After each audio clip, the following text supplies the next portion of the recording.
Hello, hey everyone, this is Gary McCormick with AffordableCraftsman.net. Glad to be here with you with a training. I'm going to do today's training on a concept we call the bump and grow. Now, to really understand the bump and grow, it's basically the secret to growing real estate wealth over the course of your lifetime with very minimal exposure, just basically doing what you do every ways any 3, 5, 7, 8 years, which is get a new house. But first, let me start by talking about how people normally do it and why it's not effective. And then you'll pretty clearly understand why the bump and grow is the better way. So normally what happens is we buy our first home.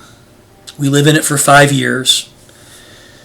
It goes up in value 3 to 5% per year. Let's say 4. So over 5 years, it goes up 20%. And then we sell it. And when we sell it, we have to pay, as the seller, we pay about 10%. We pay 3% commission to both of the agents. That's paid by the seller normally in America, US. We pay a couple of points towards closing costs.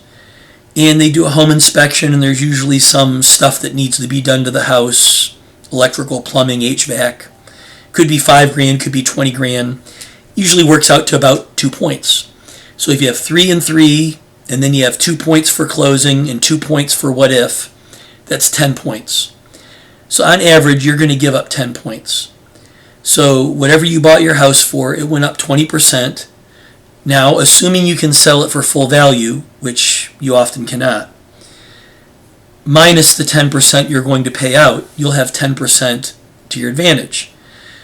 That 10%, along with the original money you put down on the first house. Let's say on the first house you put down 5%. So when you bought your first house for $300,000, you put down $15,000. Now when you sell it, you're going to make another 30. You're going to make another 60 minus the 30,000 of all the fees you have to cover. So that leaves you with a 30 positive plus the 15 that you had put in. That means you have 45. That's about 15%. The original 5 plus the 10, not including the 10 that you had to give away to sell. So then you take that $45,000 and you put it down on a $450,000 house. You live in it for 5 years. You sell it. You give up 10% to the agents and the fees. You make another 10%, so that's $45,000. Plus the $45,000 you put in when you bought the second house, that's $90,000.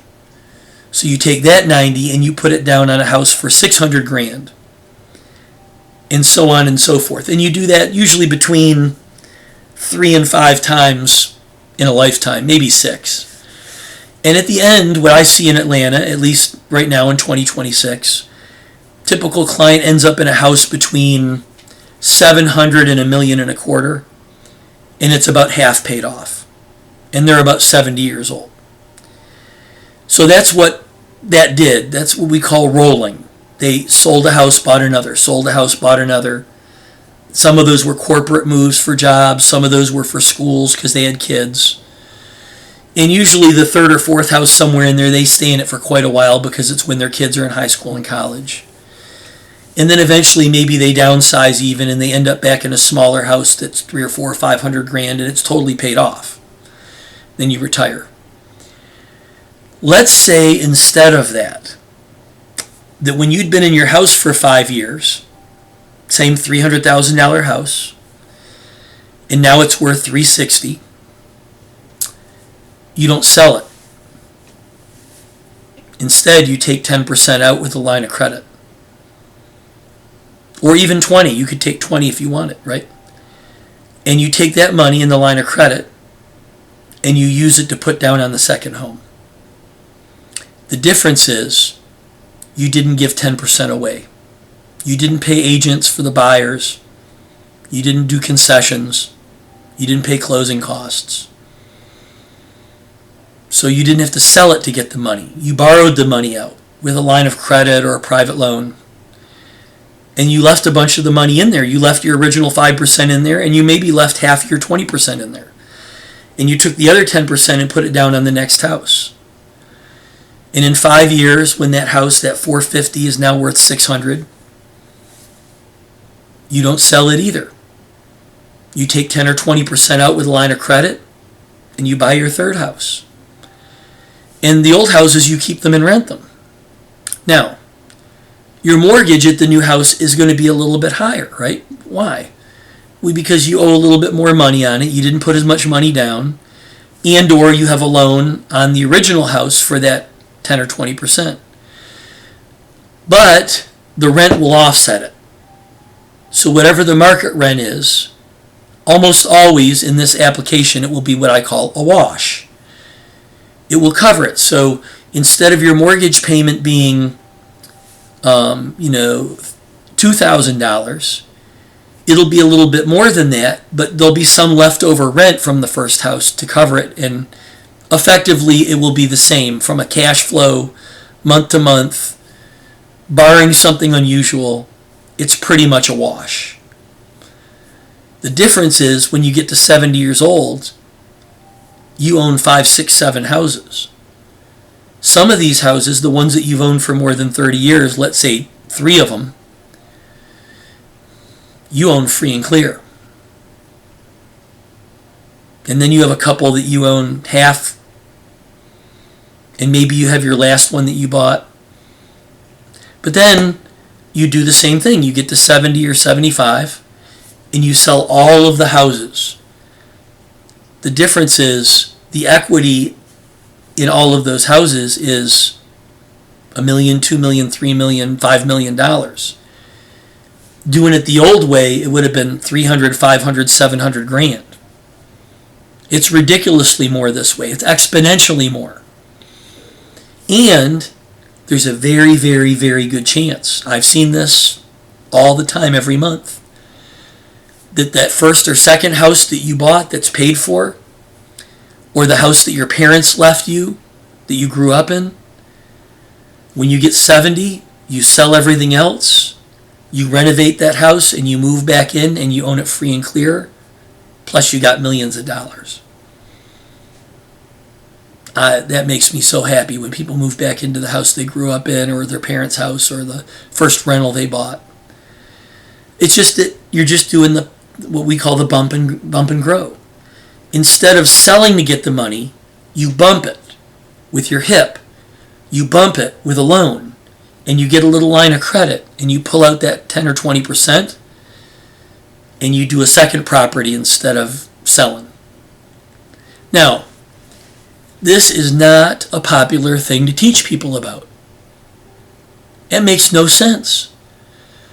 Quite honestly, the bump and grow, the concept of it, the way it works, I mean, it might be the most important long-term real estate strategy at the most basic peanut butter and jelly level that could allow the average person that retires with 500 grand to retire with millions.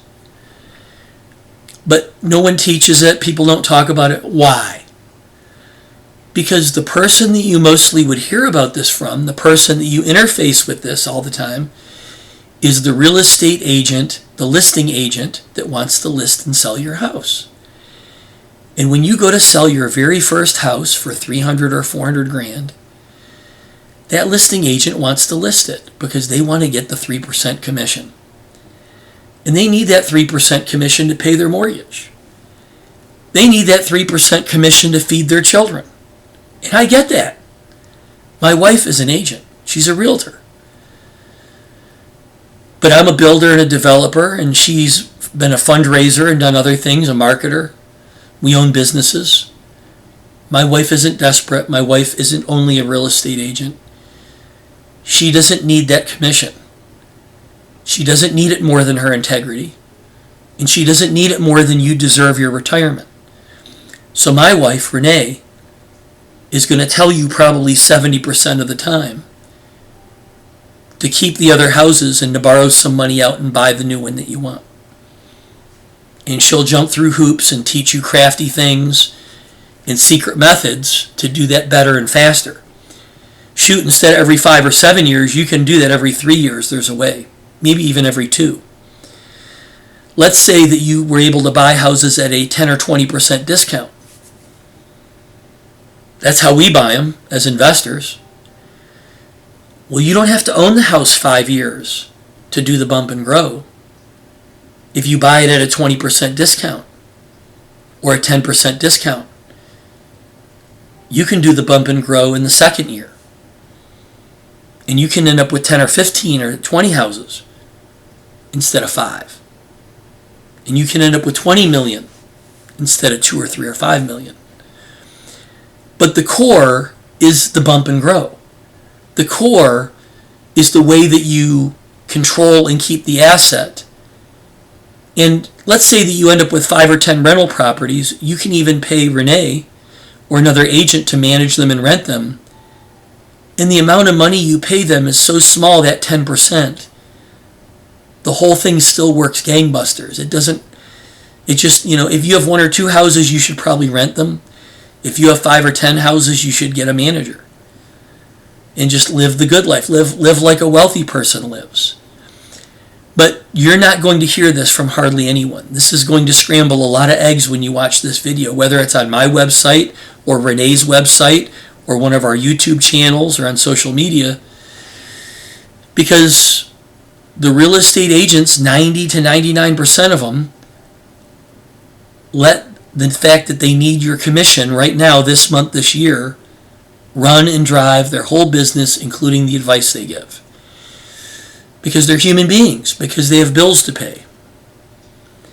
But the advantage to working with someone that's older, that's had a business longer, that isn't financially needy, is that we can give you the advice that we would want. We can give you the advice that's the best advice.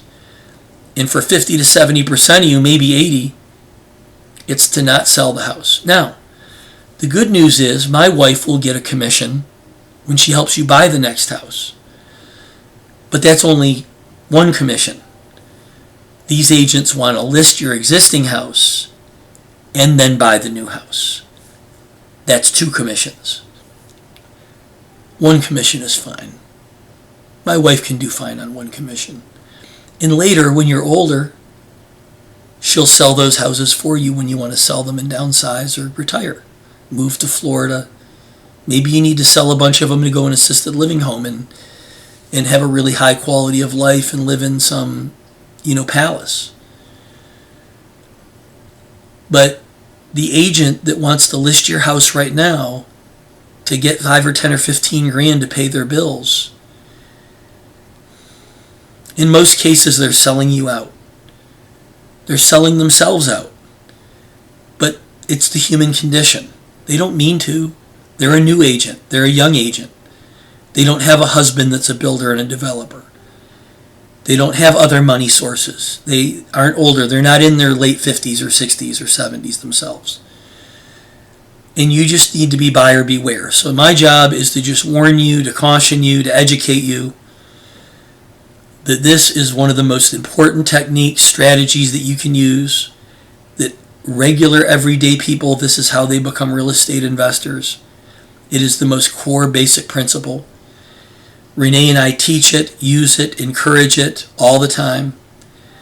And if you buy a house at a discount, you're probably going to need construction. You're going to need remodeling or updating. If you don't need it remodeled or updated for you to move in, you're going to want to remodel it or update it to sell it later and make more money. We bring 30 years of experience and over 1,000 transactions of houses flipped, remodeled, and new homes built and sold. Let us be your advisor with real estate and construction. We call it ResCon. Let us teach you about it. Let us answer your questions. We're not interested in putting you in some marketing funnel. Yeah, we have newsletters and things like that. We have YouTube channels. We're out here marketing. We're out here communicating with you. We want to be found. But this video is on a website somewhere with a button to click to call us. You can fill out a quote form on the website. You can go to the description underneath the YouTube video and go to one of our websites or call us. At the end of the video, there'll be a little placard, a little thing with the phone number and the email. We're just regular people. But to spend a minute or 5 or 10 minutes on the phone, we will probably save you thousands or tens of thousands, maybe hundreds of thousands or millions. just have the conversation with us. Let us show off our information, our knowledge. Let us answer your questions quickly, concisely. Let us, if it's a complicated thing, let us do some research or meet with you. We'll do it for free. I mean, we get paid when we do actual work. But to just consult or to give ideas or to hear you out or to give you some caution or warnings or to tell you which deal is better, I mean, a lot of that we'll do for free. Because the best and easiest way to convince people that you're good and you're an expert and you can help them is just to help them. But we don't have ESPN or crystal balls. So you'll have to call or email us or reach out to us and let us talk to you about your real estate, your portfolio, the home that you own. Do you want to own more homes? Do you want to build a home, a custom home? Do you want to own rental properties? You know, what is it you're trying to do? And let Renee and I earn our supper. Talk to you. Open a door for you. Anyways, I hope this was helpful. I hope it was entertaining. I hope that you walked away with a smile or a twinkle. And if you want to know more, we're the people to help you. Just reach out to us. It's been great talking to you. Gary McCormick, AffordableCraftsman.net. My wife, Renee McCormick, super agent, my girl. We'll talk to you and see you around. Thanks a lot.